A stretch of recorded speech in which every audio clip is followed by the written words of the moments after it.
Missed him so much! If you came to see the USA Eagles play their penultimate tune-up match before the Men's Rugby World Cup, you'd expect to see a lot of red, white, and blue adorning Chester, Pennsylvania's PPL Park. You might not expect to encounter blue, gray, brown, and magenta. But those colors had a large presence in the stadium too.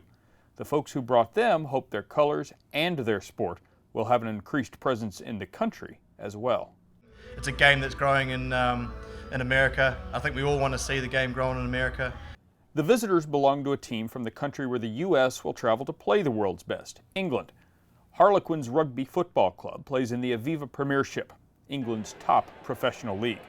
Harlequins is such a well-known name to the rugby community here, and to see them actually come here and watch them live against their team, I think that's a big positive for the country. You might remember in 1999 when Cuba split a pair of games with the Baltimore Orioles. But in the United States, it's unusual for a club side to play an international side.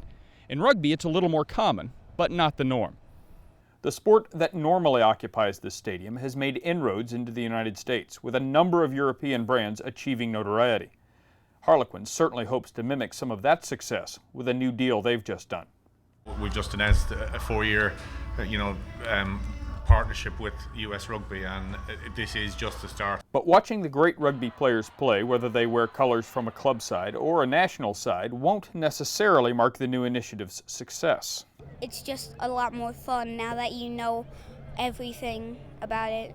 Getting kids like Jimmy to see the fun in playing rugby was a focus for Quins on its trip. Probably the highlight so far is just we've done a couple of coaching sessions with some kids. Moving forward, Harlequins hopes to lend expertise to develop the sport, in part through a Dallas affiliate. It's a great country, and for us to be able to take part in developing that pathway, I think it's going to be great for both organizations. On this particular day, the Quins' top side could measure success via a 24-19 win. Long term, they will look for more Americans wearing the sky blue, French gray, chocolate brown, and magenta. Ain't seen nothing like the mighty Quins. And for more Americans to assess the growth of their interest in the sport the way Jimmy Bossonga did. On a scale from 1 to 10, it used to be like 5, now it's 11.5. For the Fort Worth Weekly, I'm Rush Olson.